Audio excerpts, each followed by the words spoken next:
एक बार हेडमास्टर कलीराम मेरे पास आए और पूछे कि तेरा नाम क्या है।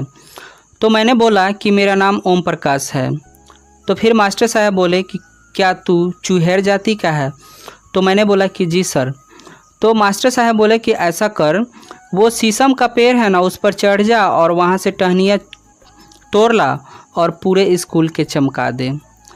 तो मैंने क्या किया कि वो शीशम के पेड़ से फटाफट जो है टहनियाँ तोड़ लाया और स्कूल को साफ़ करने लगा। जैसे ही स्कूल साफ़ हो गया तो मास्टर साहब कलीराम आए और बोले कि ऐसा कर, ये जो मैदान है, फील्ड है, तुम इसको भी पूरा साफ़ कर दे। मैं साफ़ करते करते जो है मेरे चेहरे पर पूरा जो है धूल मिट्टी जम गया था। मेरे कक्षा के बाकी बच्चे लोग पढ़ रहे थे, मैं झाड़ू लगा रहा था और जो सभी बच्चे का निगाहें और हेडमास्टर साहब का निगाहें मुझी पर टिका हुआ था। मैं ये सोच रहा था कि चलो आज झाड़ू लगा लेते हैं, कल से हम क्लास में बैठ के पढ़ाई करेंगे, क्योंकि मैं अपने भाइयों का लाडला था। दूसरे दिन भी जब हम पढ़ने आए तो हेडमास्टर साहब फिर से मुझे झाड़ू पकड़ा दिए और बोले कैसा कर, तुम झाड़ू लगाने के लिए पूरा स्कूल को चमका दे और उसके बाद जो है मैदान को भी चमका दे। तीसरे दिन भी जब मैं क्लास में आकर बैठ गया पढ़ने के लिए तो थोड़ी देर बाद में मास्टर साहब आकर गुस्सा कर चिल्लाए और जिसके कारण मैं थर थर जो है कांपने लगा। तो एक त्यागी लड़का ने चिल्लाकर कहा कि मास्टर साहब कि उधर कोने में बैठा हुआ है वो लड़का। तभी मास्टर साहब जो है आए और मेरा गर्दन पकड़ लिए और उठाकर मुझे बरंडा में पटक दिए और चिल्लाने लगे और बोले कि जा जल्दी मैदान में झाड़ू लगा। मैं डर के मारे वही जो है 3 दिन पुराना वाला शीशम का झाड़ू लेकर और मैदान को साफ़ करने लगा। रोते रोते मैं साफ़ कर रहा था, मेरे आंसू बह रहे थे और स्कूल के खिड़की से जो मास्टर साहब और लड़के लोग मेरा तमाशा देख रहे थे। मेरे पिताजी अचानक उसी रास्ते से जा रहे थे तो मुझे झाड़ू लगाते हुए देखे और रुक गए और बोले, ज़ोर से आवाज़ लगा कर के बोले कि मुंशी जी क्या कर रहे हैं। मुझे प्यार से बाबूजी मुंशी जी कहा करते थे। तो मैं बाबूजी को देखकर फफक फकर कर रोने लगा और रोते हुए मैंने बोला कि बाबूजी ये जो मास्टर साहब है ना, वो मुझे पढ़ने नहीं देते हैं, हमसे झाड़ू ही लगवाते हैं केवल। मैं हिचक हिचक कर रोते हुए अपने बात अपने पिताजी से बताया। पिताजी मेरे हाथ से झाड़ू को छीन कर फेंक दिए और वो गुस्से में आकर चिल्लाने लगे कि कौन है ये मास्टर जो हमारे लड़के से झाड़ू लगवाता है। पूरे आवाज़ के साथ मेरे पिताजी स्कूल में चिल्लाए तो उनकी आवाज़ को सुनकर हेडमास्टर सहित सभी मास्टर जो है बाहर आ गया। कलीराम हेडमास्टर ने गाली देकर पिताजी को धमकाया, लेकिन मेरा पिताजी भी डरे नहीं, उसको डटकर मुकाबला किए। मेरी माँ मेहनत बहुत करती थी। 8-10 तांगे हिंदू मुसलमान के घर ढेर तथा बैठक खाना मवेशी को बांधने की जगह में साफ़ सफाई का काम करती थी। जो उसकी माँ थी ना, वो मवेशी जहाँ बन्हाता है ना, गोबर उबर, उसी को साफ़ करने का काम करती थी। इस काम में मेरी बहन, बड़े भाई, भाभी तथा तस्वीर और जनेसर 2 भाई थे, वो भी उनमें माँ के हाथ बटाते थे। और बड़ा भाई जो है सुखबीर तगांव और वार्षिक नौकर की तरह काम करता था। मतलब मेरा बड़ा जो भाई था सुखबीर, वो नौकर के तरह कहीं जाके काम करता था।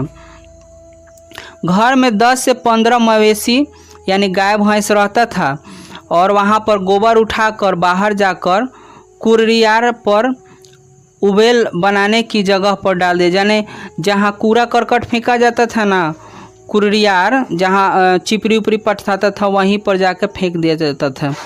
प्रत्येक ढेर से हर रोज़ 5-6 टोकरी गोबर निकलता था।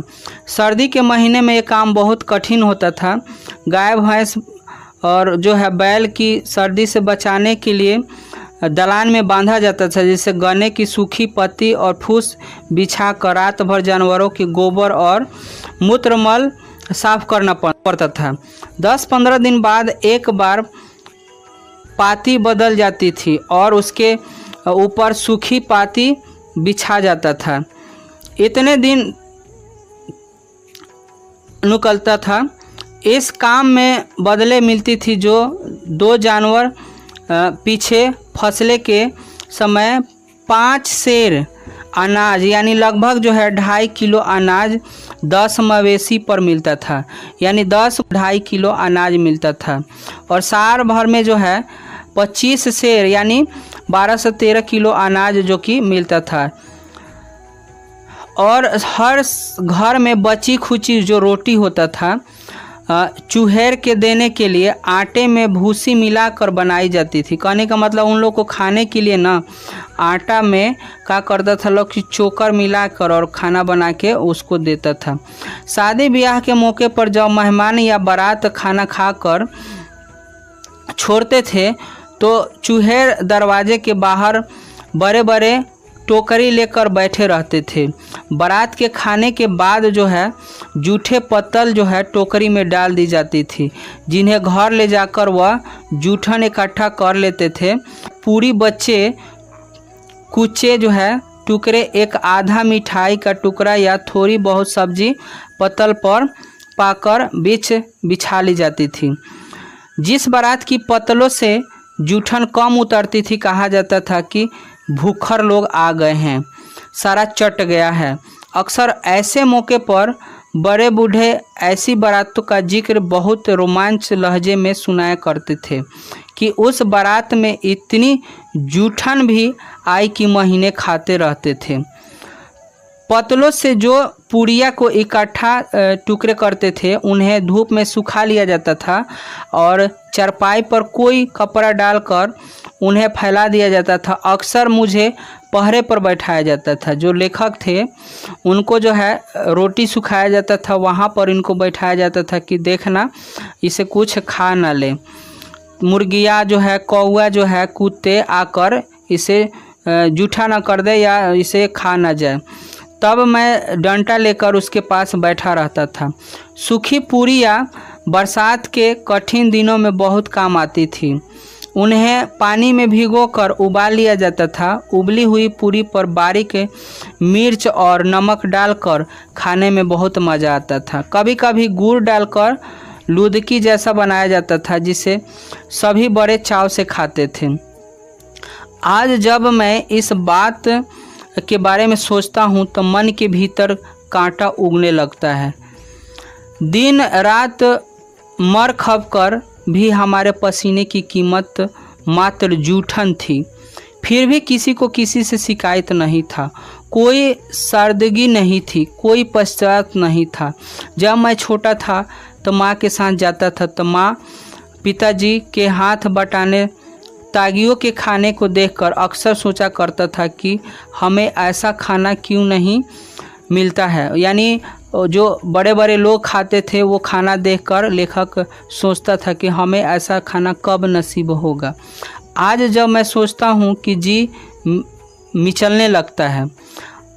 अभी पिछले वर्ष जो है मेरे निवास पर सुखदेव सिंह त्यागी का पोता सुरेंद्र सिंह आया था, जिसे इंटरव्यू के सिलसिले में गांव से मेरा पता लेकर आया था। रात में रुका। मेरी पत्नी ने उसे यथासंभव अच्छा खाना खिलाया। खाना खाते ही वह बोला, भाभी जी आपके हाथ का तो खाना बहुत जायदेदार है, हमारे घर में तो कोई भी ऐसा खाना नहीं बना सकता है। इसकी बात सुनकर मेरी पत्नी तो खुश हुई, लेकिन मैं काफ़ी देर तक विचलित रहा। बचपन की घटनाएं मुझे याद आने लगा, खटकने लगा कि सुरेंद्र तब पैदा भी नहीं हुआ था। उसकी बड़ी बुआ यानी सुखदेव त्यागी की लड़की लड़की की शादी थी। उनके यहाँ मेरी माँ सफाई करती थी। शादी से 10-12 दिन पहले पिताजी ने सुखदेव त्यागी के घर आंगन से लेकर बाहर तक अनेक काम किए थे। बेटी की शादी का मतलब गांव भर की इज्जत संभालना था, कहीं कोई कमी नहीं रह जाए। गांव के चरपाई को ढो ढो कर इकट्ठा किए थे पिताजी। बारात खाना खा रहे थे। माँ कटोरा लिए दरवाजे से बाहर बैठी थी।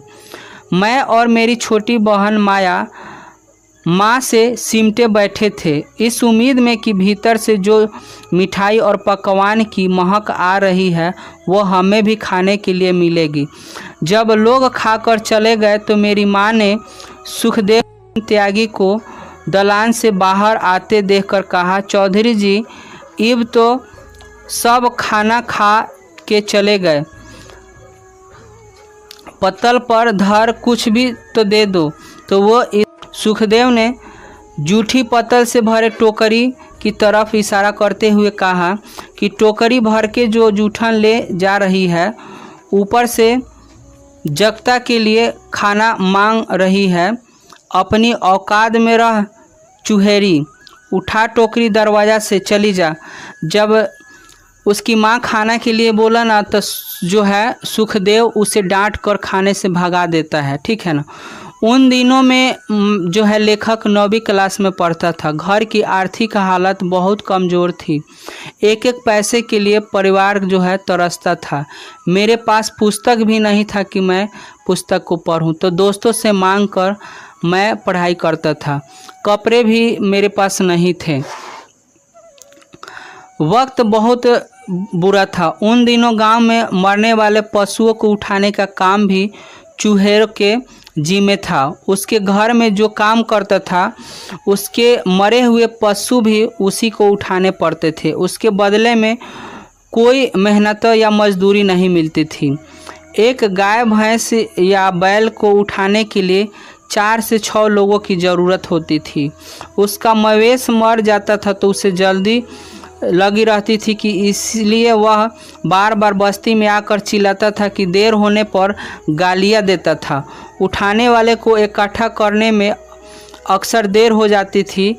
मरे हुए मवेशियों को उठाना बहुत कठिन काम होता है। उसके अगले पिछले पैर को रस्सी से बांधकर और मोटी मोटी बांसों से उठाया जाता था। कितने क्रूर समाज में रह रहे हैं, लेखक सोचता है। श्रम का कोई मोल नहीं है, काम करने का कोई मोल नहीं है। निर्धनता जो है बढ़ते जा रही है। मरे हुए पशु की खाल मुजफ्फरनगर के चमड़ा बाजार में बिक जाती थी। उन दिनों एक पशु की खाल 20 से 25 रुपया में बिकती थी। आने जाने और मरे हुए पशु को उठाने की मजदूरी देकर मुश्किल से एक खाल के बदले 10-15 रुपये हाथ में आता था। तंगी के दिनों में 10-15 रुपये बहुत काफ़ी रकम थी। चमड़ा खरीदने वाला दुकानदार खाल में बहुत कमी निकालता था। कट फट जाने पर खाल बेकार हो जाती थी। खाल को निकालते समय उस पर नमक डालना पड़ता था, नहीं तो वो खराब हो जाता है। एक रोज़ ब्रह्मदेव तागा का बैल खेत से लौटते समय रास्ते में गिर पड़ा, उठ नहीं पाया। पर ब्रह्मदेव ने हमारे घर खबर दिया कि पिताजी और मुझसे बड़े भाई जनेसर उस रोज़ किसी रिश्तेदार के यहाँ गए थे। घर पर माँ, मेरी बहन माया और सबसे बड़े भाभी देवी रही थी। जसवीर उन दिनों देहरादून में था मामा के पास। माँ मेरे पास हुई थी। बैल के खाल उतारने किसी को भेज देते। बस्ती में 1-2 लोग थे, लेकिन कोई भी उस समय जाने के लिए तैयार नहीं था। मेरे चाचा से बात की, वो तैयार हो गए, लेकिन उनके साथ किसी को जाना चाहिए। अकेले खाल नहीं उतार पाएंगे चाचा। मैं उस समय स्कूल में था। माँ ने थक कर हार कर मुझे बुलवा लिया। माँ नहीं चाहती थी कि ये इस काम में आए, लेकिन खाल बेचकर जो 10-15 रुपये मिलने वाले थे उन्हें छोड़ पाने की स्थिति माँ नहीं चाहती थी। हार कर माँ ने मुझे चाचा के साथ भेज दिया। मेरा चाचा सोलर महाकामचोर थे। बस सारा दिन ढोल तमाशे में लगे रहते थे, मेहनत के काम के लिए कतराते थे। माँ को फिक्र लगी थी कि कहीं हमारे पहुँचने से पहले बैल पर गिद्ध या जंगली जानवर ना टूट पड़े। चाचा ने खाल उतारनी शुरू की। मैं उनकी मदद कर रहा था। चाचा का हाथ इधर उधर चल रहा था। पिताजी जैसे कुशलता उनमें नहीं थी।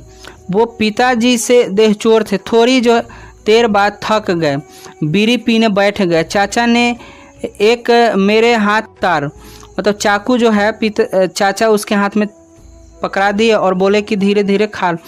अकेले से तो शाम तक नहीं उतरेगा। छुरी पकड़ते ही मेरे हाथ कांप रहे थे।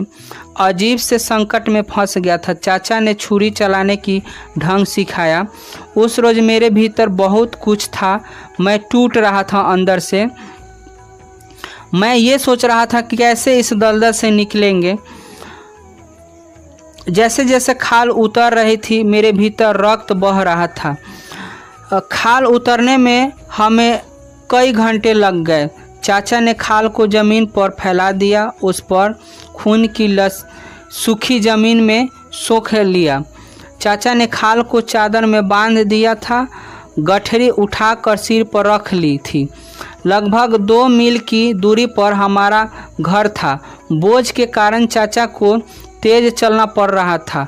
मैं हाथ में छुरी पकड़ उनके पीछे पीछे लगभग दौड़ता जाता था। बसेरा जाने वाली पक्की सड़क से हम लोग बस अड्डे के पास पहुंच गए। गठरी सिर से उठाकर चाचा ने ज़मीन पर रख दी। यहाँ से आगे तुम ले जाओ, मैं थक गया हूँ। उस रोज़ मैंने चाचा से बहुत कहा लेकिन वे नहीं माने। चाचा बस अड्डे की भीड़ पार करा। 2 स्कूल की छुट्टी के समय है। मेरे स्कूल के सभी साथी यह ले जाते हुए देखेंगे तो स्कूल में मुझे तंग करेंगे। मैंने गिड़गिड़ाया, रोया, लेकिन आवाज़ में चाचा से कहा लेकिन जो है किंतु उन्हें कोई असर नहीं हुआ। गठरी उठाकर मेरे सिर पर रख दी। गठरी का वज़न मेरे वज़न से ज़्यादा था। मजबूरन उठाकर चलना पड़ा। बस अड्डे की परिचित भीड़ में उस रोज़ उस तरह से निकला। मेरे मन में यह भय लगा कि पीछा कर रहा था कि कोई देख न ले, कोई सहपाठी न मिल जाए। अगर कोई पूछ बैठा तो क्या बताऊंगा मैं। घर तक पहुंचते पहुंचते मेरे टांगे जवाब दे गई थी। लग रहा था कि अब हम गिर जाएंगे। गांव के किनारे किनारे चलकर लंबे चक्कर काट रहा था। बस्ती तक पहुंचने के लिए मुझे उस हालत में देखकर माँ जो है रो पड़ती है। मैं सिर से लेकर पांव तक गंदा हो गया था। कपड़े में खून के धब्बे साफ दिखाई दे रहे थे। बड़ी भाभी ने उस रोज़ माँ से कहा कि इन्हें तो इस काम में मत घसीटिए, हम लोग भले भूखे रह जाएंगे। भाभी के ये शब्द आज भी मेरे लिए अंधेरे में रोशनी बनकर चमकती है। मैं उस गंदगी से बाहर निकल आए हूँ, लेकिन लाखों लोग आज भी इस घिनौनी जिंदगी जी रहे हैं। खत्म। Bye bye, tata, goodbye, गया।